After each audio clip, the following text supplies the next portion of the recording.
அதிமுக ஆட்சியில் 10 ஆண்டுகளாக போடப்படாத சாலைகள் திமுக ஆட்சியில் போடப்பட்டது என்றும், ஒரத்தூர் ஊராட்சியில் நடைபெற்ற முதலமைச்சர் மு.க.ஸ்டாலின் பிறந்தநாள் விழாவில் ஒரத்தூர் ஊராட்சி மன்ற தலைவர் வள்ளி சுந்தர் தெரிவித்தார். காஞ்சிபுரம் மாவட்டம் குன்றத்தூர் ஒன்றியத்திற்கு உட்பட்ட ஒரத்தூர் ஊராட்சியில் தமிழ்நாடு முதலமைச்சர் மு.க.ஸ்டாலின் பிறந்தநாள் விழா ஒரத்தூர் ஊராட்சி மன்ற தலைவர் வள்ளி சுந்தர் தலைமையில் கொண்டாடப்பட்டது.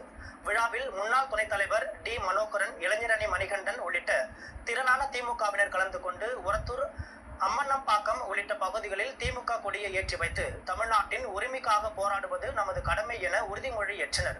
அதன் பின்னர் பொதுமக்கள் 600க்கும் மேற்பட்டோருக்கு இனிப்புகளுடன் தென்னங்கன்றுகள் மற்றும் அன்னதானம் வழங்கி முதலமைச்சர் மு.க.ஸ்டாலின் பிறந்தநாளை சிறப்பாக கொண்டாடினர். விழாவில் ஒரத்தூர் ஊராட்சி மன்ற தலைவர் வள்ளி சுந்தர் பேசினார். அப்போது அதிமுக ஆட்சியில் 10 ஆண்டுகளாக போடப்படாத சாலைகள் திமுக ஆட்சியில் போடப்பட்டது என்றும், குடும்ப தலைவியின் உரிமை தொகை தங்கள் பகுதியில் 90% பேருக்கு கிடைத்துள்ளதாகவும், உரிமை தொகை கிடைக்காத மீதமுள்ளவர்களுக்கு 2 மாதத்திற்குள் கிடைப்பதற்கு துணை முதலமைச்சர் உதயநிதி ஸ்டாலின் ஏற்பாடு செய்துள்ளதாகவும் ஊராட்சி மன்ற தலைவர் வள்ளி சுந்தர் தெரிவித்துள்ளார். இதில் முன்னாள் துணைத் தலைவர் டி. எம். மனோகரன், இளைஞரணி மணிகண்டன் உட்பட திமுக நிர்வாகிகள் பலர் கலந்து கொண்டனர்.